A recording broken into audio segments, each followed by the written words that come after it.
December 1976. What I want to tell you about is not this Christmas, but a Christmas that I spent 70 years ago on a farm in the Valley of Virginia in Clarke County, which was quite a large farm, and where there were many trees and many people and many animals, but not many toys. In my family, there was my mother, my father, my sister Myrtle, sister Lula, brother Leonard,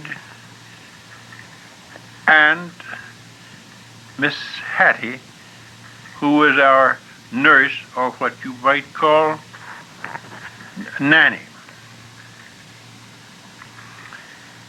We were often cold in that part of the country because it got very cold at times. Sometimes ice would freeze on the ponds and on the creeks, a thickness of 2 feet, and horses even would walk across on it. And it was very cold for us in our house too, because we didn't have central heating. And then there was great difficulty getting the right kinds of stoves, the kind that would warm you without burning you almost on one side and freezing you on the other. But anyway, we used to prepare for Christmas by gathering chestnuts, which were rather plentiful, and hickory nuts, black walnuts, and popcorn. We raised our own popcorn and would pop it in a skillet, not in a regular popcorn popper, because very few people had those at that time. Getting ready for Christmas always involved a lot of baking of cakes and cooking of turkeys, cooking of pies, and baking apples, baking ham, making light bread. We didn't buy bread then because it was very difficult to get to stores, because we were about 4 miles from town. And one of the things that particularly pleased me, and which I used to like to beg of my mother, was hot rolls with butter. Now, in our living room there was a fireplace, which we always opened for Christmas. But that meant that you got hot and cold, as I mentioned before. However, we always liked it, because we could send our letters to Santa Claus. We would write them and light them and send them up the chimney. Now, how Santa Claus ever read them, I never did quite understand, but we would send them up the chimney and hope that he would get them. And he usually did. But you see, Santa Claus didn't have as big a bag, I think, then, or he didn't have as many toys, because there weren't as many as I liked, or as many as you get each year now under the trees on Christmas morning. On Christmas Eve night, we would gather around the fire, and either mother or father would read a Christmas story. We would sing songs, which I liked very much. I'm not going to sing you any now because you might not like my voice. At present, it's a little bit hoarse. But we used to sing them then, and we enjoyed it. Of course, everybody was very anxious for Santa Claus to come. We had all been very good, particularly the day before Christmas, but not always before that. Sometimes we were naughty. And Miss Hattie, our nurse, usually punched me by pinching me, so that I always had a blue spot on me somewhere, because apparently I was disobeying when I didn't know it. After we had had our song and our reading of the Bible story of the coming of Christ, we would all get ready for bed. That meant climbing steps, which were very cold, and getting in a bed which was sometimes freezing, almost, I thought. But then we soon got warm, went to sleep, and before I knew it, it was Christmas. The question then was who could beat the others getting downstairs to see what Santa had left. And being rather small at the time and almost the youngest in the family, youngest except for a young sister, I was usually the last. But I always found something there for me when I did get there. There would always be an orange, of course.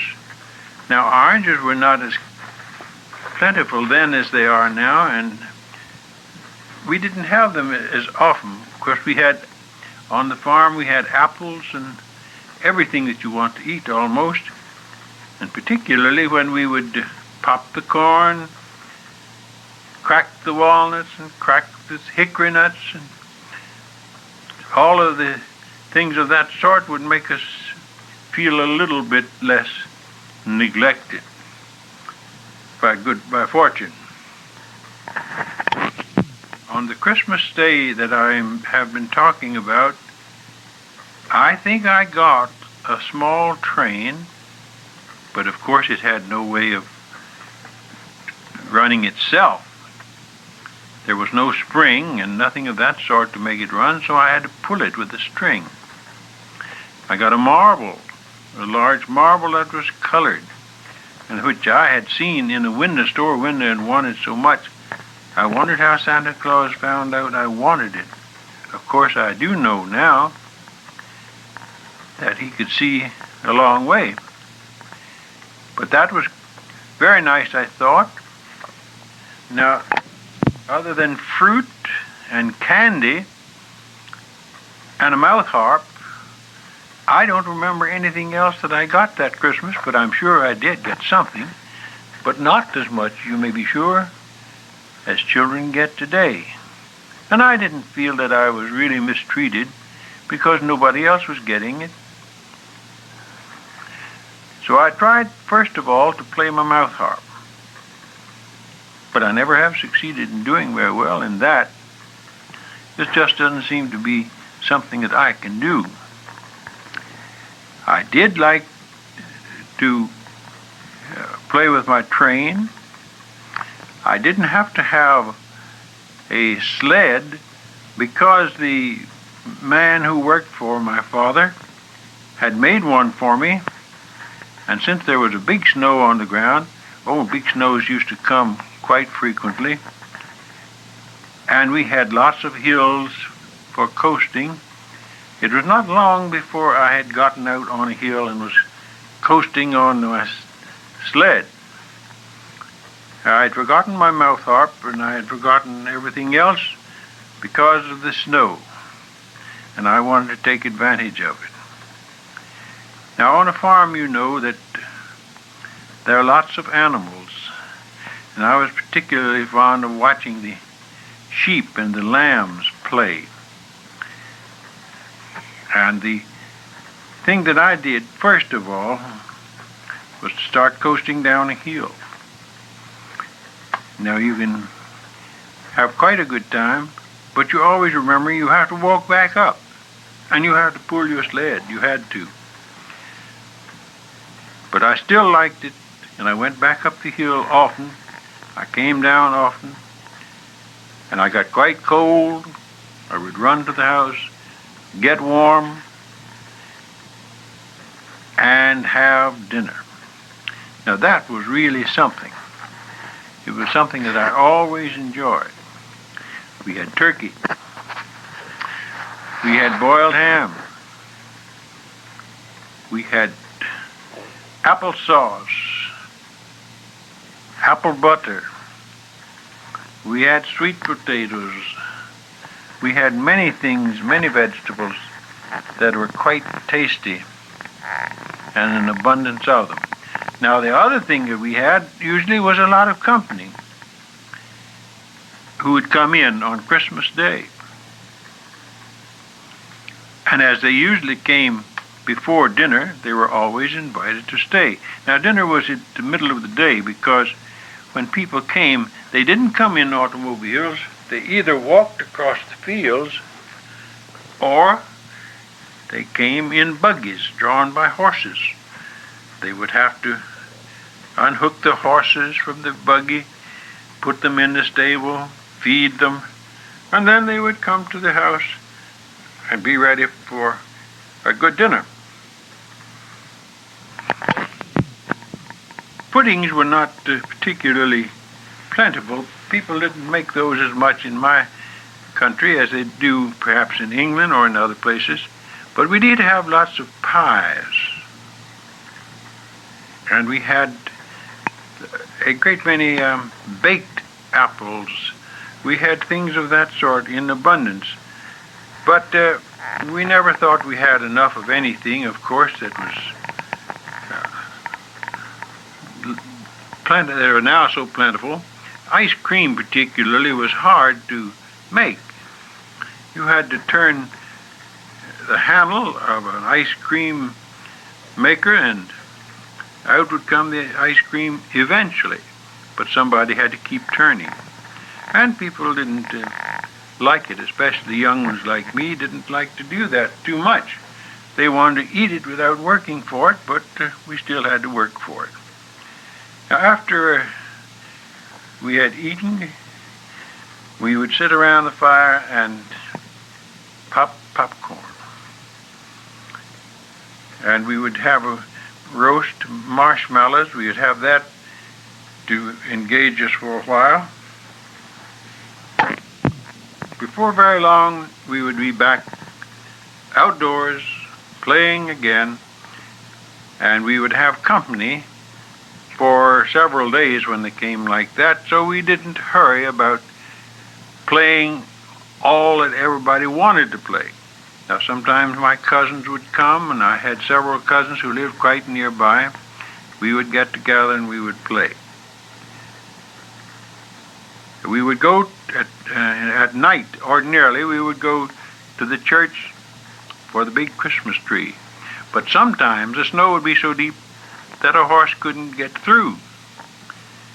Then we would stay home. But when we went to church, we would always get another orange, a little bag of candy, and come home very proud of what had been given to us. Christmas trees were almost always cedar, large cedar trees.